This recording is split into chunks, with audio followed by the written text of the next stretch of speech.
नमस्कार। आज मैं कक्षा 12 एनसीईआरटी और यूपी बोर्ड में इतिहास में जो महाभारत से संबंधित प्रश्न पूछे जाते हैं उसके बारे में बताऊंगा। ये बहुत ही महत्वपूर्ण प्रश्न है। सबसे पहला प्रश्न है, महाभारत है क्या? तो महाभारत एक महाकाव्य है। क्या है? एक बहुत ही बड़ा महाकाव्य है। यह कहा जा सकता है विश्व का सबसे बड़ा महाकाव्य क्या है? महाभारत है। महाभारत की रचना किसने की थी? महाभारत की रचना महर्षि वेदव्यास ने की थी। किसने की थी? महर्षि वेदव्यास ने। और इसको लिखा गणेश जी ने था। कहाँ पर? सरस्वती नदी के किनारे। हालांकि इसका साक्ष्य तो नहीं है, लेकिन फिर भी माणा गांव निकट बद्रीनाथ के पास सरस्वती नदी बहती है, वहीं पर व्यास गुफा है जहां पर महाभारत की रचना की गई थी, ऐसी मान्यता है। तो महाभारत क्या है? हमारा सबसे बड़ा विश्व का महाकाव्य है। अब इसके बाद हम बात करें, वेदव्यास जी कौन थे? वेदव्यास जी ने महाभारत की रचना की थी। ये महाभारत के प्रसिद्ध क्या थे? कवि थे। महाभारत के प्रमुख पात्रों में अगर हम बात करें, सबसे पहले पांडव। पांडव कौन थे? पांडव महाराजा पांडु के पुत्र थे। पांडव कौन थे? महाराजा पांडु के पुत्र थे। और पांचों, इनकी संख्या कितनी थी? 5 थी। कौन कौन थे? आपका युधिष्ठिर था, जिन्हें धर्म के नाम से भी जाना जाता है क्योंकि वो धर्म का पालन करते थे। भीम थे, जो बहुत ही बलशाली थे, बहुत ही ताकतवर थे, उनमें 1000 हाथियों का बल था। इसके बाद अर्जुन थे। अर्जुन क्या थे? अर्जुन महान, या कहा जा सकता है विश्व के महानतम धनुर्धरों में एक माना जाता है। आज भी जब क्या होता है, धनुर्विद्या में किसी का नाम लिया जाता है तो अर्जुन का नाम अवश्य लिया जाता है। फिर सहदेव थे और नकुल थे। ये क्या थे? 5 पांडव थे जिनका जिक्र महाभारत में किया जाता है, जो कि इसके पात्र थे। ठीक इसी प्रकार अगर हम कौरव की बात करें तो कौरव कौन थे? कौरव गांधारी के पुत्र, गांधारी और धृतराष्ट्र के क्या थे? पुत्र थे। धृतराष्ट्र जन्म से अंधे थे और गांधारी क्या थी? गांधारी ने भी अपनी आंखों में पट्टी बांध ली थी। इसलिए बांधी थी क्योंकि वह चाहती थी कि जब मेरे पति क्या हैं, अंधे हैं, तो मैं भी जिंदगी भर क्या करूंगी? संसार को नहीं देखूंगी। तो उन्होंने भी अपनी आंखों में पट्टी बांध ली थी। कौरव की बात करते हैं तो कौरव की संख्या 100 थी। कितनी थी? 100 थी, जिसमें सबसे ज्यादा जो नाम लिया जाता है वो दुर्योधन का लिया जाता है, जो सबसे बड़ा था। फिर इसके बाद आपका जो महाभारत में नाम लिया जाता है वो दुशासन का लिया जाता है। अब अगर हम बात करते हैं कुंती कौन थी? कुंती की बात की जाए तो कुंती पांडवों की क्या थी? माता थी और महाराजा पांडु की पत्नी थी। कुंती का नाम भी महाभारत में बहुत ज्यादा लिया गया है। माद्री की बात करते हैं तो माद्री भी कौन थी? माद्री सहदेव की और नकुल की क्या थी? माता थी।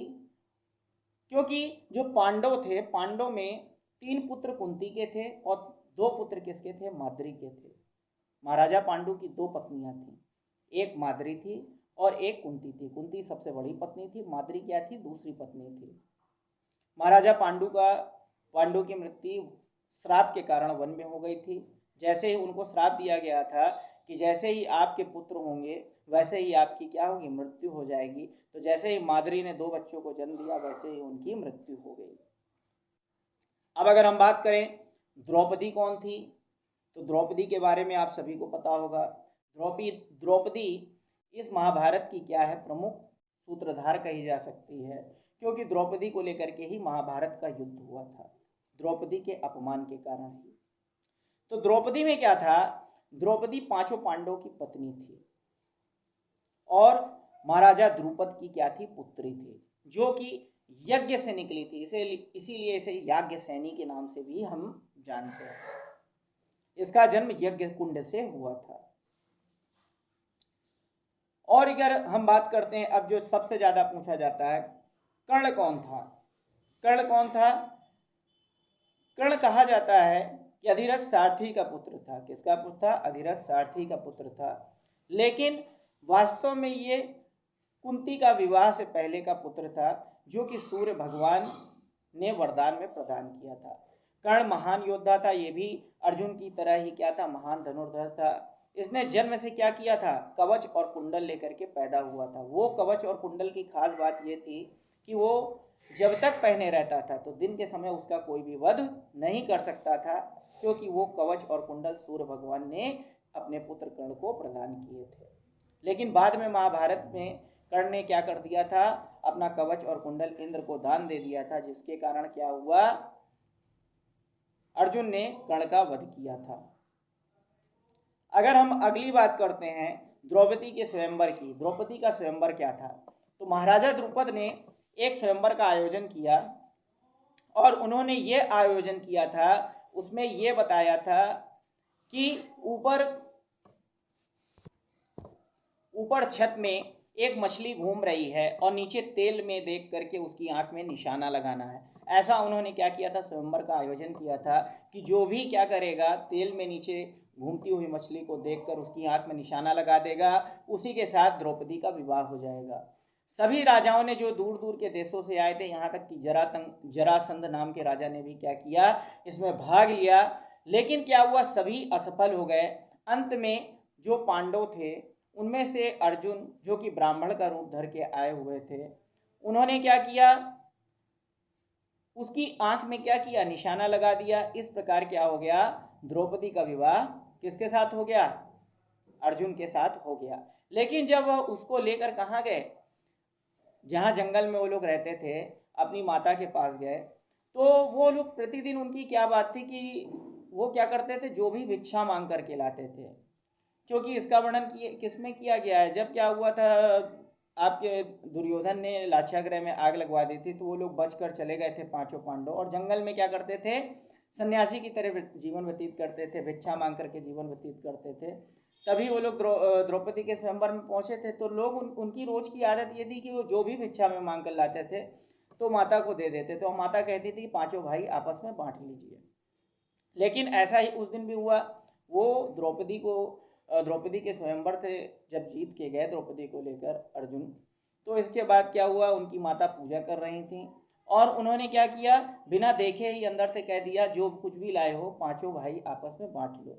अब क्योंकि माता की आज्ञा थी और उस समय क्या थी, अटल मानी जाती थी, और वो क्या थे, अपनी माँ के बातों के आज्ञाकारी थे, इसलिए उन्होंने क्या किया कि अब क्या किया जाए, बड़ी समस्या हो गई, द्रौपदी को पांचों में काट करके तो बांटा जा नहीं सकता है। इसलिए श्री कृष्ण की चतुराई से क्या हुआ, यह निर्धारित हुआ कि पांचों भाइयों के साथ द्रौपदी का विवाह कर दिया जाए और प्रत्येक भाई के साथ क्या होगी, द्रौपदी 1 वर्ष रहेगी। इस प्रकार का नियम बना दिया गया। तो ये क्या था, द्रौपदी के स्वयंवर की कहानी थी। अब अगर हम बात करते हैं एक और महाभारत के महान व्यक्ति की, द्रोणाचार्य। द्रोणाचार्य कौन थे, तो आपने द्रोणाचार्य का नाम सुना ही होगा। द्रोणाचार्य क्या थे, अर्जुन और कहा जाए पांडवों और कौरवों के क्या थे, गुरु थे। किसके, पांडवों और कौरवों के क्या थे, गुरु थे। द्रोणाचार्य ने ही पांडवों और कौरवों को शिक्षा प्रदान की थी, इसीलिए द्रोणाचार्य का नाम ज्यादा माना जाता है। और अगर हम बात करें 10वें पात्र की, जो जाने जाते हैं, वो थे आपके भीष्म पितामह। भीष्म पितामह कौन थे, भीष्म पितामह का नाम क्या है, बहुत ही सम्मान के साथ लिया जाता है। भीष्म पितामह ने अपने पिता शांतनु के लिए क्या किया था, एक प्रतिज्ञा ली थी कि मैं जीवन भर क्या करूंगा, विवाह नहीं करूंगा, ताकि जो राजा शांतनु हैं उन्होंने जो क्या किया था, मत्स्य कन्या से विवाह किया था, उनका जो भी पुत्र पैदा हो वही क्या करे, सिंहासन पाए। इसके लिए भीष्म पितामह ने क्या किया था, एक भीषण प्रतिज्ञा की थी कि मैं जीवन भर क्या रहूंगा, बिना विवाह के रहूंगा। तभी खुश होकर के उनके पिता ने क्या किया था, भीष्म पितामह को एक वरदान किया था, इच्छा मृत्यु का वरदान, कि जब तुम चाहोगे तभी क्या करोगे, इस संसार को त्यागोगे। तो भीष्म पितामह को इच्छा मृत्यु का वरदान प्राप्त था, वो जब चाहें तब अपना प्राण त्याग सकते थे। इसलिए वो बहुत दिनों तक क्या हुए, जीवित रहे और महान धनुर्धर थे। उन्होंने जो शिक्षा प्राप्त की थी वो परशुराम से प्राप्त की थी, और वही शिक्षा द्रोणाचार्य ने परशुराम से प्राप्त की थी, और फिर वही शिक्षा कर्ण ने किससे प्राप्त की, परशुराम से प्राप्त की थी। तो परशुराम जी क्या थे, 3 महाभारत में महान योद्धाओं को शिक्षा देने वाले थे, पहले भीष्म पितामह, फिर द्रोणाचार्य और फिर इसके बाद कर्ण।